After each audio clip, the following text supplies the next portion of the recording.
Olá pessoal, tudo bem? Sou o professor Leandro, nós vamos trabalhar a disciplina de Geografia. Eu vou procurar trabalhar com vocês de uma forma bem simples e bem clara. Iremos começar nosso conteúdo de Geografia falando dos 5 conceitos fundamentais de Geografia, os chamados conceitos fundamentais da Geografia.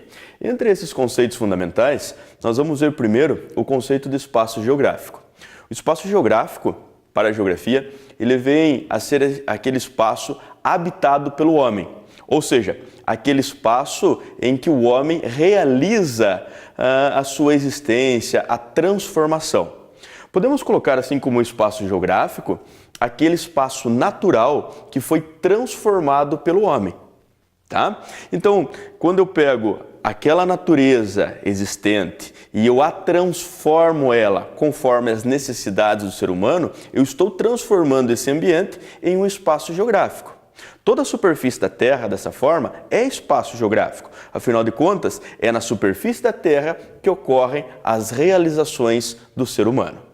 Um outro conceito extremamente importante é o conceito de lugar.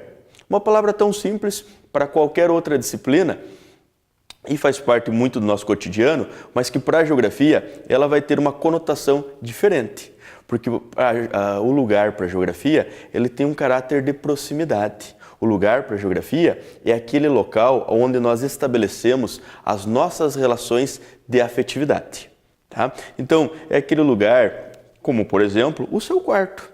O seu quarto, você tem uma proximidade muito maior, você tem uma afetividade, você tem um carisma muito maior. Lá você deixa tua meia jogada em cima da cama, as cuecas largadas, da forma que você bem entende. Afinal de contas, aquele é o teu lugar, aquele é o espaço, o ponto específico do espaço geográfico, onde você tem uma familiaridade muito maior, ok?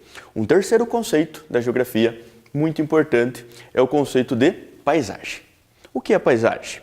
Paisagem é aquilo que nós podemos perceber no espaço, visualizar no horizonte. Só que essa visualização, ela se dá de forma diferenciada, porque veja, nós podemos perceber das mais variadas formas dos nossos sentidos, seja através da visão, audição ou do tato. Então tudo aquilo que nós podemos perceber no horizonte é o que nós chamamos de paisagem. Aqui você tem um exemplo, ó, as Cataratas do Iguaçu. As Cataratas do Iguaçu nada mais são do que uma paisagem natural, ok? Agora, se eu falo, por exemplo, de uma cidade, eu estou falando aí de uma paisagem humanizada, de uma paisagem artificial, tudo bem? Então, as paisagens, aquilo que nós vemos no horizonte, elas são divididas de duas formas. Primeiro, paisagens naturais. Segundo, as paisagens artificiais ou humanizadas. Outro conceito é o conceito de região. Região a gente ouve falar bastante, né? A região norte, a região sul, região centro-oeste, sudeste ou nordeste do Brasil. Mas o que vem a ser uma região? A região, ela vem a ser a parte de um todo com características próprias. Veja, quando nós falamos em região sul do Brasil, nós vamos ter características tanto físicas quanto humanas diferentes.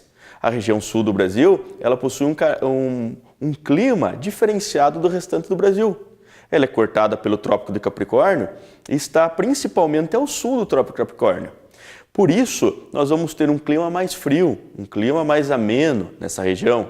As geadas no inverno, elas são comuns nessa região. Tudo bem? Com relação à população, veja, por a região sul ser principalmente formada por descendentes de europeus, nós temos um predomínio de povos brancos.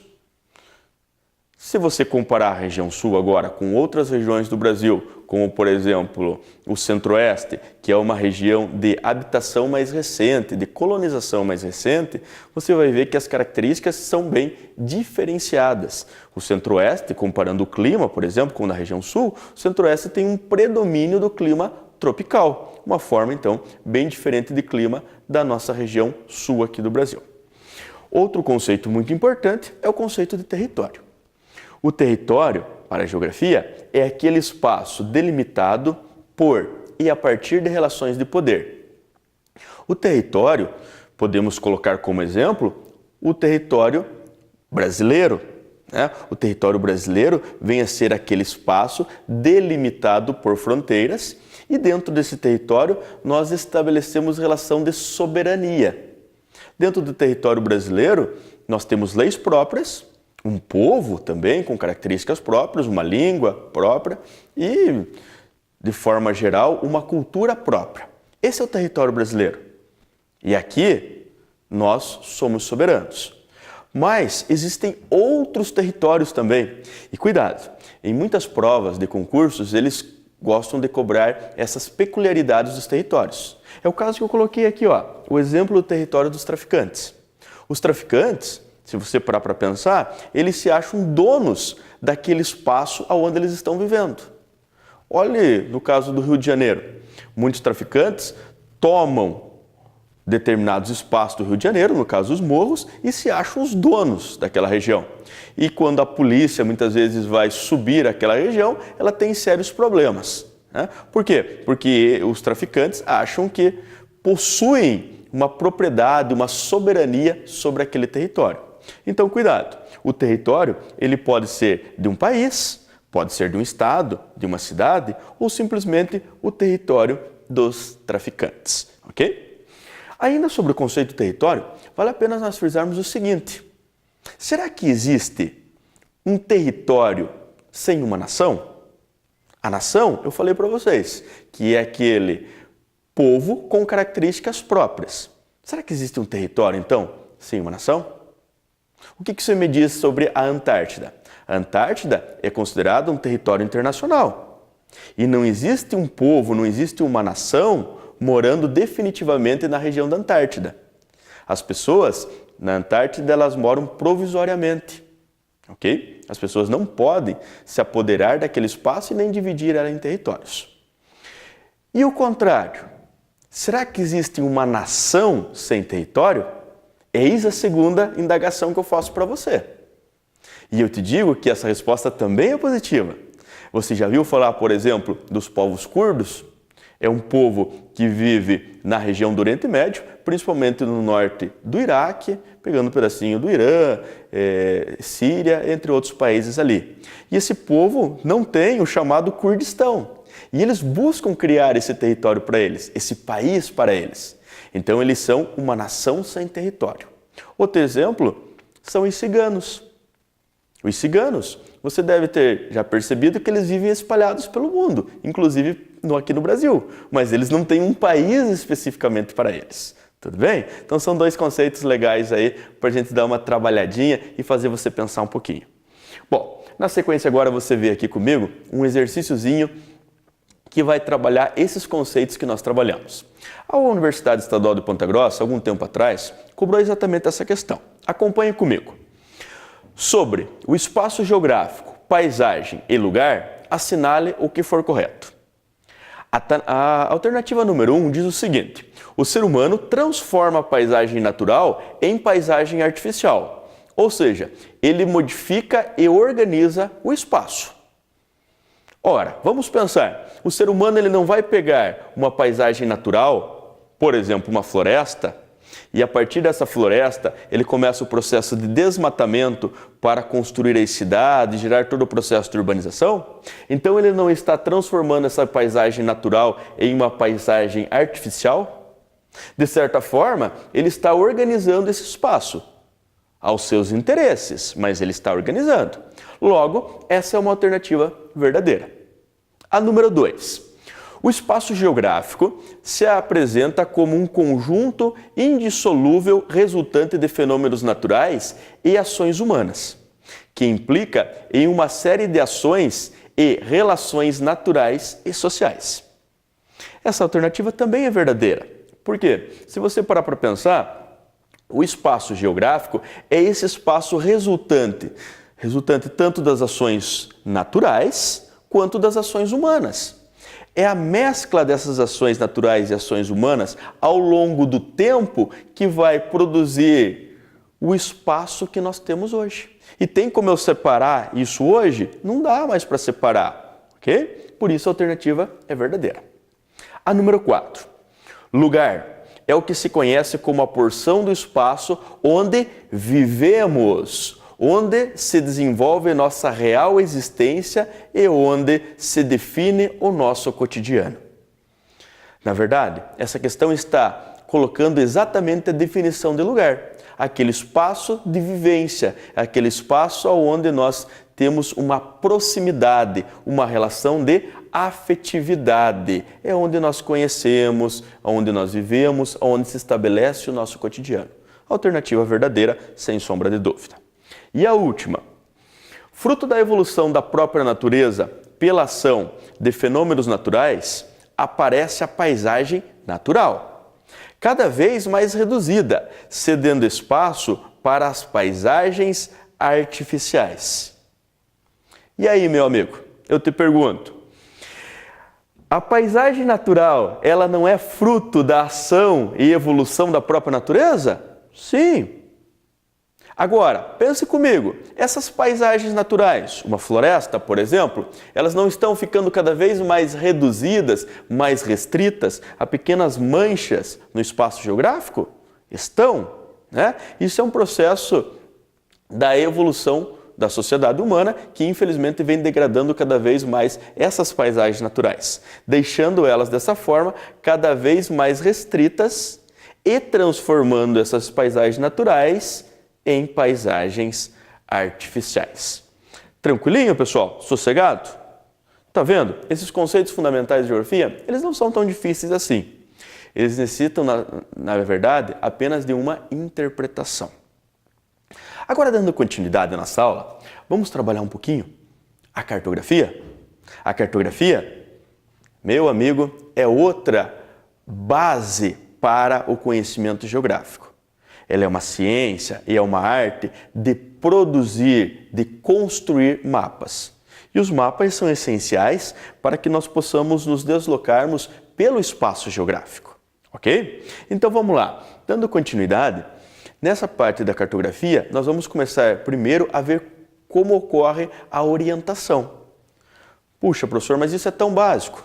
Mas às vezes esse básico acaba pegando em detalhes. Você vê aqui nessa imagem a chamada rosa dos ventos ou rosa dos rumos. Essa rosa dos ventos ou rosa dos rumos, ela é definida a partir do movimento de rotação da Terra. De que forma? Você olha o lado que aparentemente o Sol nasce. Você olhando o lado que aparentemente o Sol nasce, nós temos o leste. E aí nós utilizamos um macetinho básico para nos orientarmos. Você vai fazer o quê? Esticar o teu braço direito para o lado que o Sol nasce.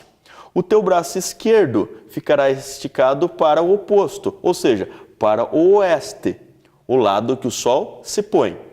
Na tua frente você tem o norte e atrás você tem o sul. Tudo bem? Esses pontos que eu falei para vocês, leste, oeste, norte e sul, são os chamados pontos cardeais. Muito cuidado com esses pontos cardeais, que poderão aparecer também, muitas vezes, com codinômios. O norte pode ser chamado de setentrional ou ainda boreal. O sul pode ser chamado de meridional ou austral. Por exemplo, o Paraná está na região meridional ou austral do Brasil. Tudo bem? O leste pode ser chamado de oriente e o oeste de ocidente. Tudo bem? Então, os 4 pontos cardeais com seus respectivos codinomes. Agora, anote. Entre os pontos cardeais, nós vamos ter agora um conjunto de 2 letras. São os chamados pontos colaterais.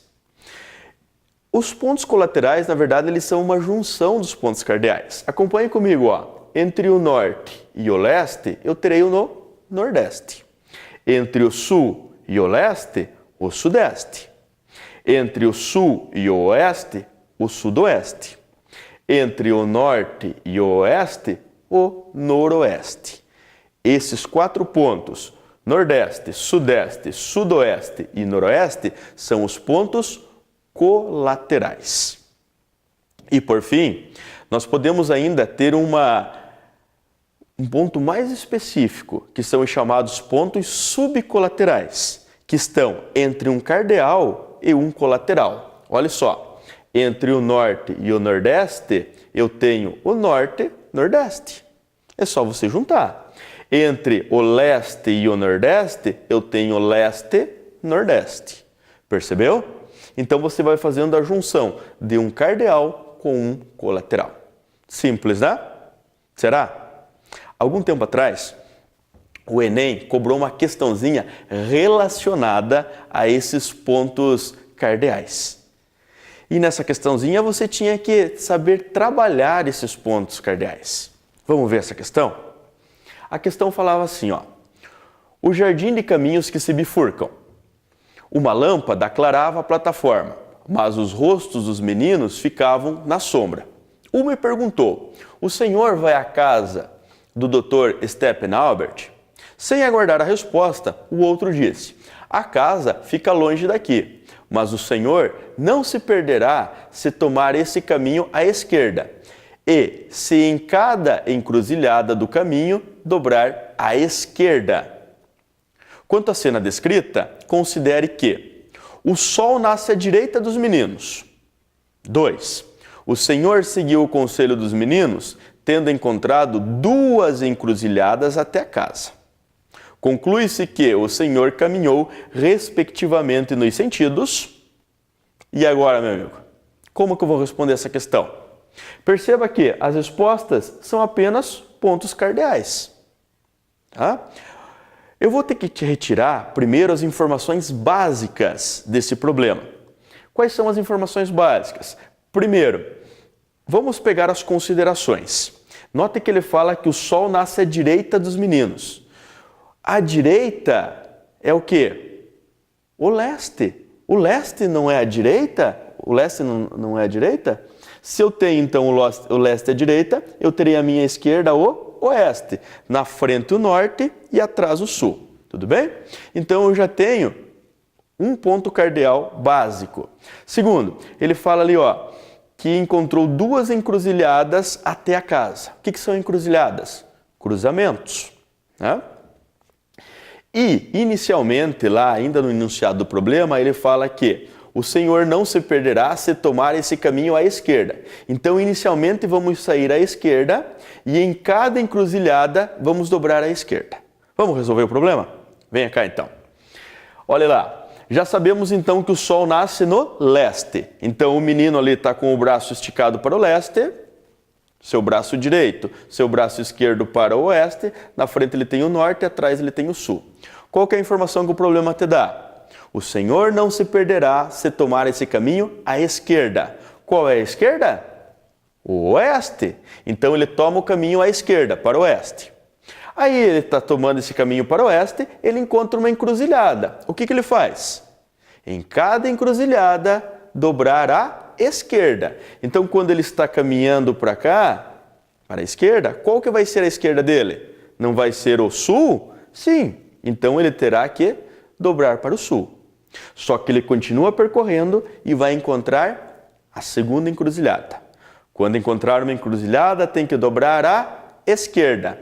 Agora, se ele está descendo aqui, qual que vai ser a esquerda dele? Vai ser o leste.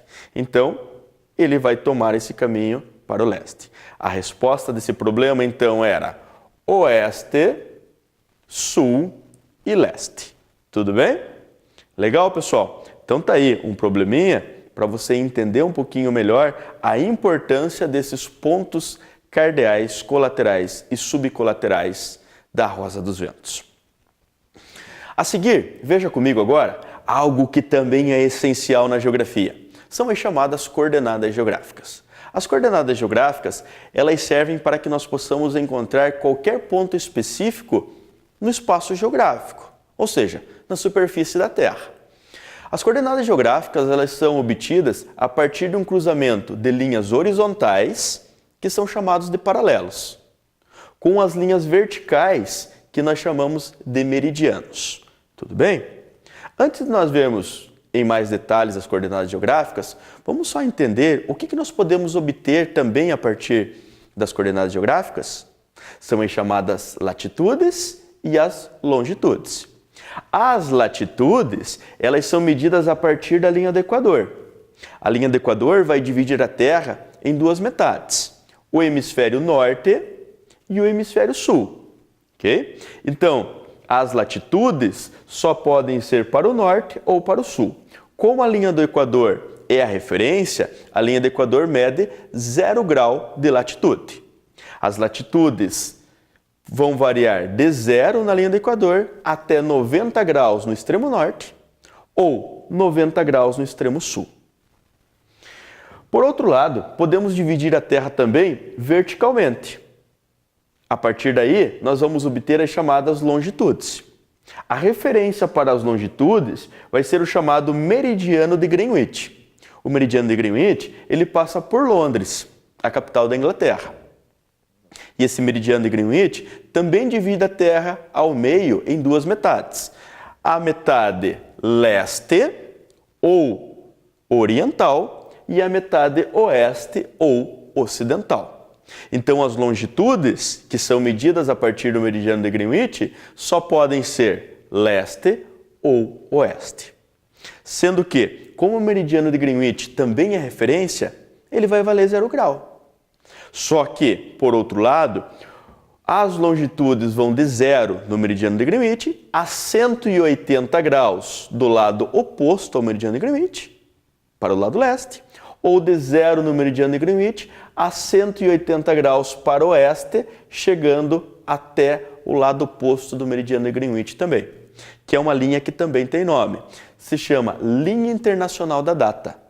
A linha internacional da data é exatamente a linha oposta ao meridiano de Greenwich, o antimeridiano de Greenwich. Tudo bem? Os paralelos, eles também vão ter nomes, só os principais. O primeiro deles a gente já viu, é o Equador, 0 grau. Agora, veja, nós vamos ter a 23 graus norte e 23 graus sul, também dois paralelos muito importantes, são os chamados trópicos. No caso do hemisfério norte, eu tenho o Trópico de Câncer. No caso do hemisfério sul, eu tenho o Trópico de Capricórnio. Esse Trópico de Capricórnio, inclusive, ele corta o território brasileiro. Tá? Ele vai cortar o Mato Grosso do Sul, vai cortar um pedacinho do Paraná e um pedaço do estado de São Paulo. Tudo bem?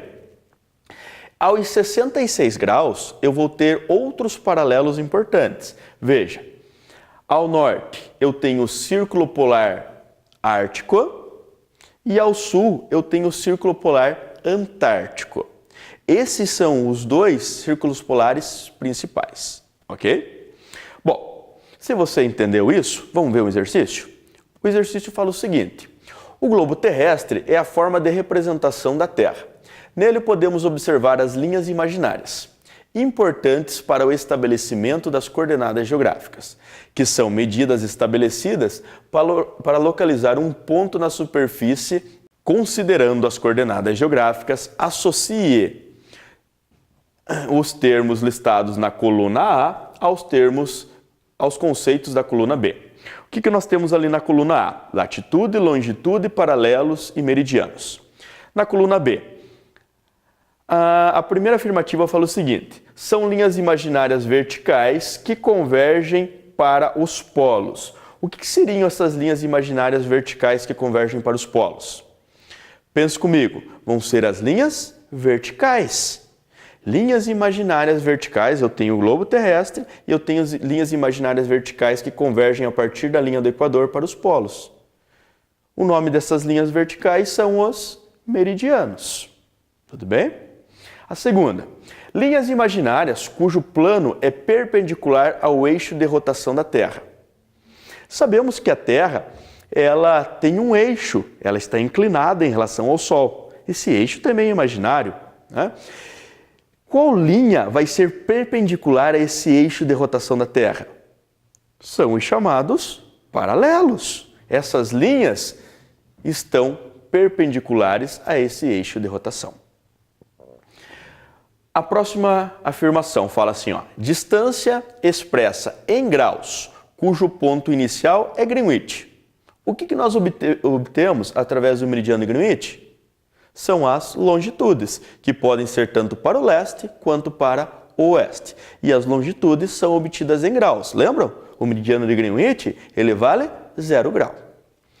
E por último, medida em graus, que estabelece as coordenadas ao norte e ao sul. O que nós podemos obter para o norte e para o sul? As chamadas latitudes. Ok? Então, as latitudes são medidas tanto para o norte quanto para o sul. Bom, um último exercício. Aqui agora nós vamos encontrar de fato as coordenadas geográficas. Você já sabe o que são latitudes e o que são longitudes. Veja aqui comigo, ó. Eu tenho alguns pontos nesse mapa. Agora nós vamos tentar encontrar qual é a coordenada geográfica, primeiramente desse ponto A. Olha aqui comigo, ó. Primeiro você obtém sempre a latitude.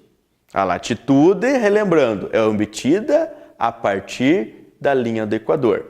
Veja que o ponto A, se você puxar ele aqui, ó, ele vai estar a 20 graus de latitude sul. Então, encontramos a primeira referência. O ponto A está a 20 graus de latitude sul. E com relação à longitude? A longitude é medida a partir do meridiano de Greenwich, para o oeste e para o leste. Com relação às longitudes, veja que o ponto A ele vai estar a 60 graus de longitude oeste. Qual é a coordenada geográfica, então, do ponto A? 20 graus de latitude sul e 60 graus de longitude oeste. Vamos para o próximo ponto? O ponto B. Veja que o ponto B ele está ali na Europa. Vamos pegar primeiro as latitudes. Veja que ele vai estar a 60 graus de latitude norte. Afinal, estamos acima da linha do Equador. Com relação à longitude, perceba que aqui está o meridiano de Greenwich, veja que é 0 grau. Então, nós estamos para o leste do meridiano de Greenwich, a 40 graus leste de Greenwich. A coordenada geográfica do ponto B, dessa forma, é 60 graus de latitude norte e 40 graus de longitude leste. Tudo bem? Deu para entender, pessoal? Tranquilinho? Muito bem. Se você conseguiu entender, a partir de agora você já tem uma boa noção do que são latitudes, longitudes e coordenadas geográficas. Muito obrigado e até a próxima aula.